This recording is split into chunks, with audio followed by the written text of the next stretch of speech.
Can I do 4 chicken soft tacos, please? 4 chicken soft tacos? Absolutely. We click that start from those box. No, I don't think those are good for gains. What? So, no, I think we're okay. Just that, I think that's good. No problem. Anything else?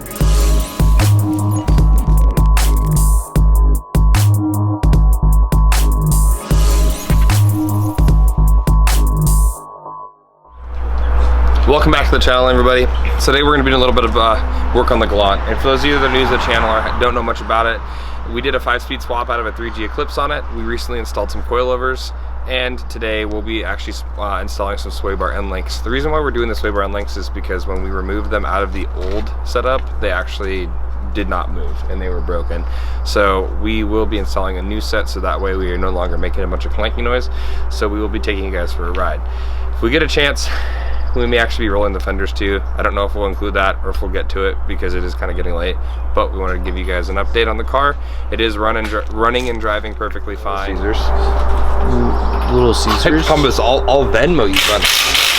And I don't trust you to manage this, so I need to send you to go get the pizza. We're doing a whole video on sway bar end links, and he doesn't trust me to do that. No, what am I? Wrong way, the car's that way.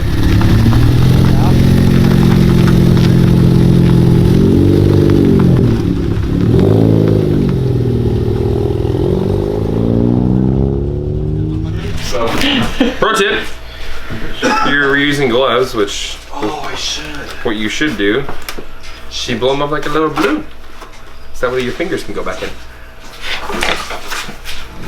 Oh, hey! I haven't been introduced yet. I'm Devin, certified tech here at Happy Hour Garage. It took me about a month under, you know, the apprenticeship of the cameraman and Ricky himself. But I'll be actually helping with the sway bar end links today. How was that? Was that good? That was great. That was good. I feel like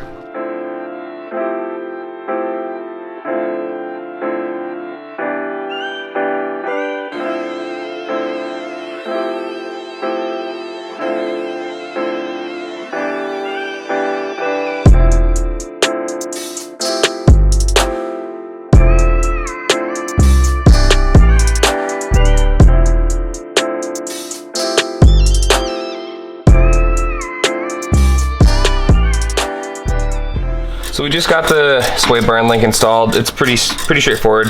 This is the end link here, connects from the coilover down to the sway bar. Little background on why this coilover looks so goofy is the guy that shipped it to us did a fantastic job of making sure that nothing came damaged, and so this is actually just the foam stuff that he shipped it with that just kind of got stuck to it. So yours shouldn't look like this, but basically you're gonna run the nut and bolt through, or the nut and the sway bar end link to the coilover, and then you'll do the same thing on the bottom here. And this is actually the sway bar end link down here. So it's pretty straightforward. Factory bolt sizes are generally 14. I don't know what the replacement is. Might be a 14 too. But super easy, straightforward. And we'll wrap this up. So we just finished up the sway bar end link. We've got a little bit of time over the weekend, and I guess we'll just let the cat out of the bag. We're gonna pull the front bumper off so we can install this. We have not acquired the turbo kit yet, but it is something we have in the works. It basically just needs to get removed from a different car, so we are going to start the process of getting the intercooler fit to the car. This is an old ETS Evo intercooler that actually came off of Bryce's car. But since it's not running, we decided to salvage some, just kidding, actually he replaced it, and so this is just an extra way of laying around. So we'll get started. Bumper removal. So we've never taken this bumper off, so step 1 could be one of like 30, it could be like one of like 3. But every Mitsubishi bumper I've ever taken apart tends to take kind of a while, so I'm gonna take these 10 mils off in here first.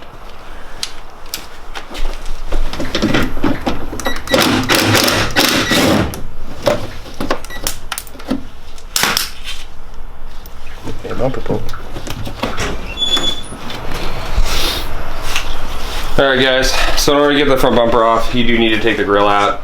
There's some pins you have to push down with like a screwdriver, and then it will expose basically the front bumper here, where you can now remove with a flathead. We're going to do that. Or sorry. All right, we need to get the front bumper off. We didn't do a very good job of recording because I kind of got on a roll, but just so that way you guys know, this is actually a foam piece that when you do remove it against the crash beam, this sits there and you can literally just rip it off. We won't be reusing it, and so it's kind of destroyed now, but whatever. The front bumper does have a few other pins, so basically there are going to be 2 bolts, one at the end of each side of the bumper, and then there will be basically body pins that just hold these on. You will need to remove the grill, but that's about it. And then it just kind of pops off. Our under tray was no longer attached. Just kind of age broke it, but it is off now, and so we're going to remove the crash beam. Wow, it's really loud. So that way we can fit the intercooler. We'll go ahead and cut it out there and end the video. Thanks for tuning in.